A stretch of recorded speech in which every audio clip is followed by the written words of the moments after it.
On va citer quelques matériaux qu'on utilise. L'argile. On utilise le kaolin. On utilise le charbon aussi. Le rouge là, c'est la latérite. Quand vous voyez les cailloux rouges là, on appelle ça la latérite. On utilise la latérite. Hein? On utilise la décoction, hein, des gousses de néré, ou bien les fruits de néré. Vous voyez quand on finit de manger là, on enlève la graine et puis la peau, que vous aimez beaucoup là. On ne jette pas la peau là. La peau qui ressemble à la peau de banane, on ne jette pas. On va garder ça, c'est ça qu'on va chauffer. On met de l'eau, on chauffe et on prend cette eau là. On met sur l'huile. Quand on met là, la couleur ne sort plus, puis ça devient du ciment. Donc c'est du ciment naturel comme ça. Par exemple, si tu verses ça sur le sol, après que tu fais comme ça, tu vois que c'est dur.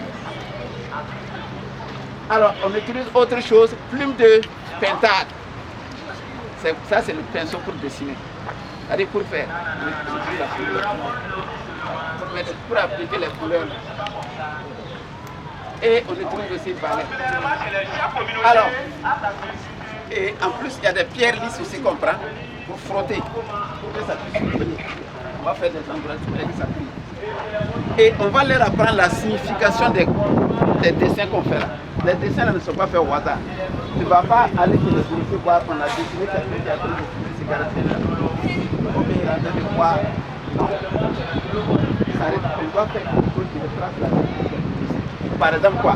Vous avez le tambour. Le tambour est utilisé pour annoncer les bonnes nouvelles, pour annoncer les mauvaises nouvelles. Voilà, si le village est attaqué, on tape le tam-tam et les gens fuient pour se cacher.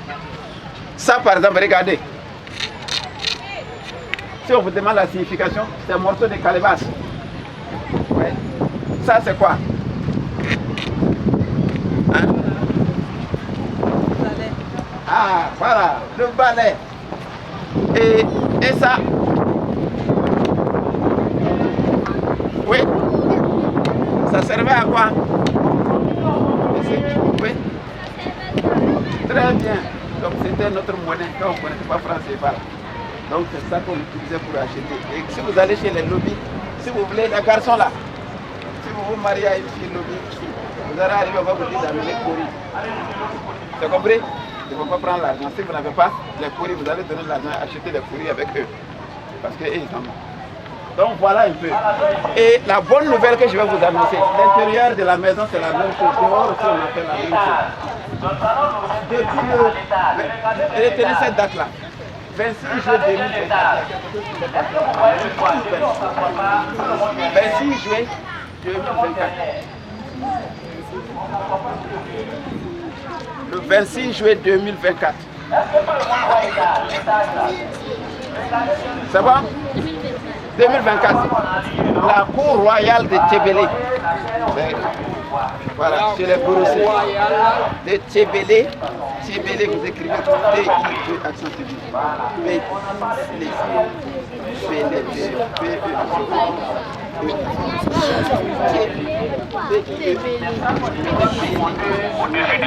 Comme vous entendez Béné.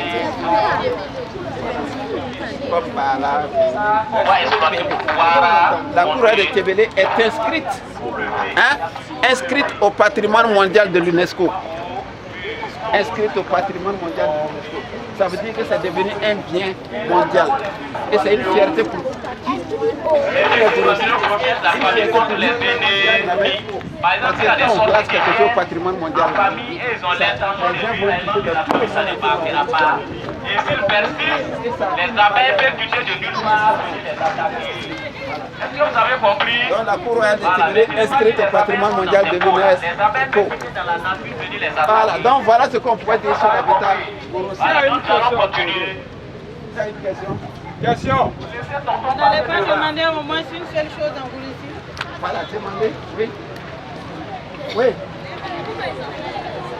Alors, les dessins, en fait, c'est le travail des femmes. Elles font ça pour rendre leur maison belle.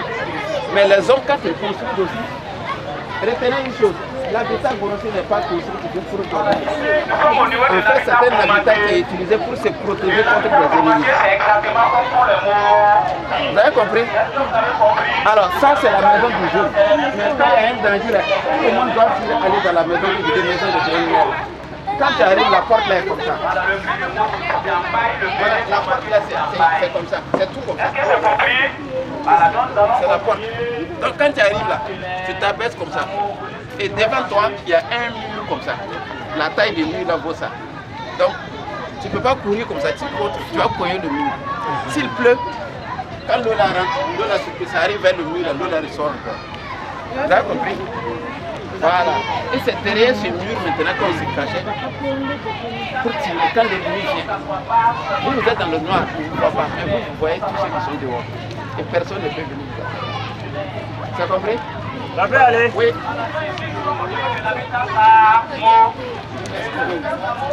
Alors, un patrimoine mondial. Patrimoine, c'est une richesse culturelle.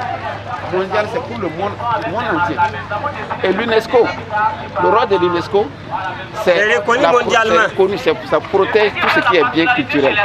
Mettre en valeur tous nos biens culturels. Tu as compris? Voilà. Quand quelque chose a une valeur qui est reconnue mondialement, on classe la chose au patrimoine mondial de l'UNESCO. Voilà. Donc, ça veut dire que partout dans le pays, là, on peut parler de ça. Et on peut venir faire la visite. Voilà. Et c'est comme par exemple les fourneaux. Hein? Les fourneaux qu'on utilisait pour extraire le fer là, traditionnellement. Nos parents, vous savez que depuis ça fait